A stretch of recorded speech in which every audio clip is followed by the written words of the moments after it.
What's happening, everyone? James Lynch here. We got another UFC release. This time it is UFC heavyweight Jailton Almeida. Nolan King reporting this from MMA Junkie. First reported by Laurent Viana. I hope I'm saying that right. He's done some great work. Go give him a follow and check out the work he's done. I'm not totally surprised by this. This was something I did allude to in the stock report because this is the Paramount era. The UFC has been pretty ruthless with some of the cuts. This, goes all the way back to the Renat Fakhretdinov cut, a couple months back. They want entertaining fighters, and Jailton Almeida has not done that the last couple fights. So the fact that he lost 2 in a row, it's an easy way for the UFC to part ways. And the heavyweight division continues to take more hits, although I know Almeida did come out and say that he is going to be returning to light heavyweight, which I always thought was a better weight class for him anyways. But yeah, honestly, if this was a couple months ago, I would be more shocked. I'm not totally shocked here because this is what the UFC is doing.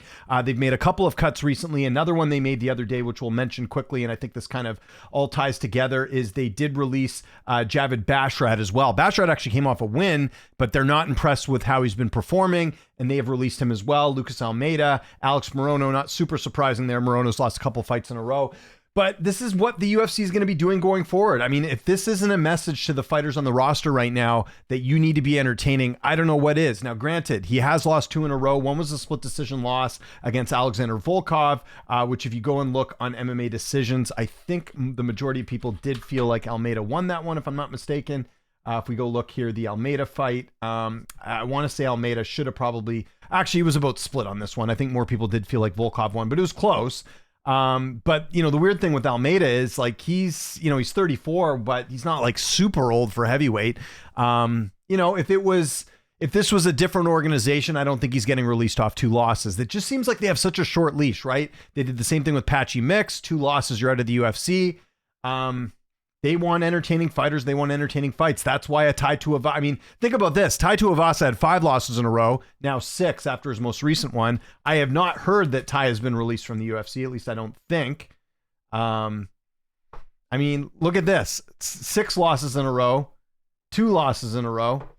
They cut the guy with 2 losses in a row first, by the sounds of it. I don't think... at least I'll double check on the roster watch, but I don't believe Tai Tuivasa has been released. But it just goes to show they find Tai Tuivasa better for business in terms of being entertaining and all that different stuff, and Almeida isn't. That's plain and simple. You got to be exciting. Now, the problem with this is you're going to have guys go out there and try and be more entertaining, and they're going to end up losing because they're going to be more concerned about being entertaining as opposed to trying to win fights. Now, listen, I don't think Almeida's totally off the hook with how he fights. I think he could be a little bit more aggressive, maybe a little bit more appealing, maybe have some better fight IQ, all those things. But I also think that you're going to get guys going out there and just, trying to, like I said, do things that maybe they normally wouldn't. And that's also going to end up being, something that's, going to be tough, right? So I think in general, it's going to be pretty tough here for certain fighters to go out there and be their best. I mean, listen, there are cases when fighters are point fighting and it's boring. I get that. But I think they've really hammered that home over the last little bit here. And, you look at some of the reactions here, people are kind of, some people are celebrating, obviously, because again, we're living in a new age where everything's got to be entertaining at all times. But then you've got other people, I think, that are, pretty, I think in general, kind of being are we going to treat this as a sport anymore? So it's kind of just interesting looking at how this is all unfolding with the recent releases and the cuts and all that. If we go look at some of the quote tweets here, we can check this out. We see some people, Clint saying, holy crap. I mean, I'm not holy crapped about this because again, they're releasing guys off wins like Javid Basharat previous to this. My good buddy, Adam Martin, honestly, what happened to this guy was a shark, then turned into a mouse. So again, some people not happy about that. Feels kind of bad considering Louis Spivak, etc. Guys he easily beat are still with the UFC. That's a great point from Andrew. Totally agree with that. I truly feel for Jailton. Zach Palgo, former UFC heavyweight. I truly feel bad for Jailton here, but the message is clear. Entertain. That's it. There was a point in time people thought Jailton was actually going to be something. I'm people. Wow. So some people are shocked again. And then you've got the people making sarcastic comments. Again, this is, they want the barroom brawls. They don't want the technique in a lot of cases. And again, I think I'm not putting Almeida off the hook here. I think he could have been more entertaining, but also I think we got to give a bit more of a leash here. And I agree with Matthew Wells here. Heavyweight is in shambles right now. Let's go look at that. So, I mean, Almeida was going to move down anyways, so he was going to be out of the division anyhow. But you remove Jailton Almeida. I mean, Mick Parkin's number 15. Like, it's looking pretty dire. I said this on the live stream the other day. I think heavyweight's about as bad as it's been as when Tim Sylvia was heavyweight champion with the UFC going all the way back, and Pride had all the best heavyweights, right? That's kind of where we're at now. And we've got a champion right now in Aspinall. We don't know exactly when he's going to return. Again, did a video on this yesterday. But there's a lot to kind of unpack here with the fact that heavyweight's as bad as it's ever been. And here's the worst part. Like, the UFC's not making an effort to sign better heavyweights. Like, a Rico Verhoeven would have been a great addition to the UFC's heavyweight division. But my understanding was he felt like he could make more money elsewhere. Roll out the checkbook. This is a marquee division for the UFC. It has been for years. You go back all the way back to Brock Lesnar, Cain Velasquez. You know, you look at some of the heavyweights they had back, you know, years ago. It was a very big division for them. Now it's looking a little rough.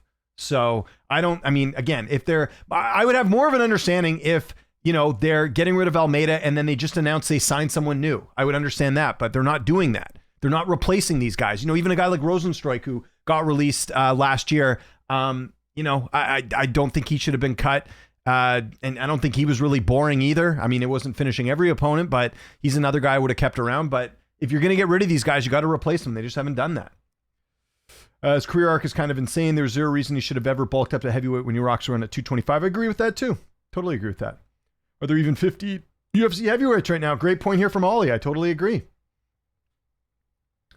Again, you're going to get a mix of fans who I think are educated and understand that this is not really a good trend, that where it's going. And then you've got the casual fans who, like I said, want to see the barroom brawl. Yeah, again, this guy's making fun of, you know, Jailton Almeida. He's a good fighter. Again, this was a guy that I remember the first round against Curtis Blades when he fought him. I know he ended up losing that fight. I was like, I think Curtis might be in trouble here. Right? Beat Derek Lewis, beat Rosenstruik, finish these guys, right? There was a streak where when he came in the UFC, he was submitting everyone. And I don't know what's happened. I mean, again, we've seen back-to-back fights now. And listen, the Kuniev fight wasn't good. And I think Kuniev's to blame for that too. I don't think that was a great performance from him. He might also be on a short leash. But I think the message, like Zach Pagua said here, it's very clear that the UFC is just like, you better entertain or we're going to have you on a super short leash.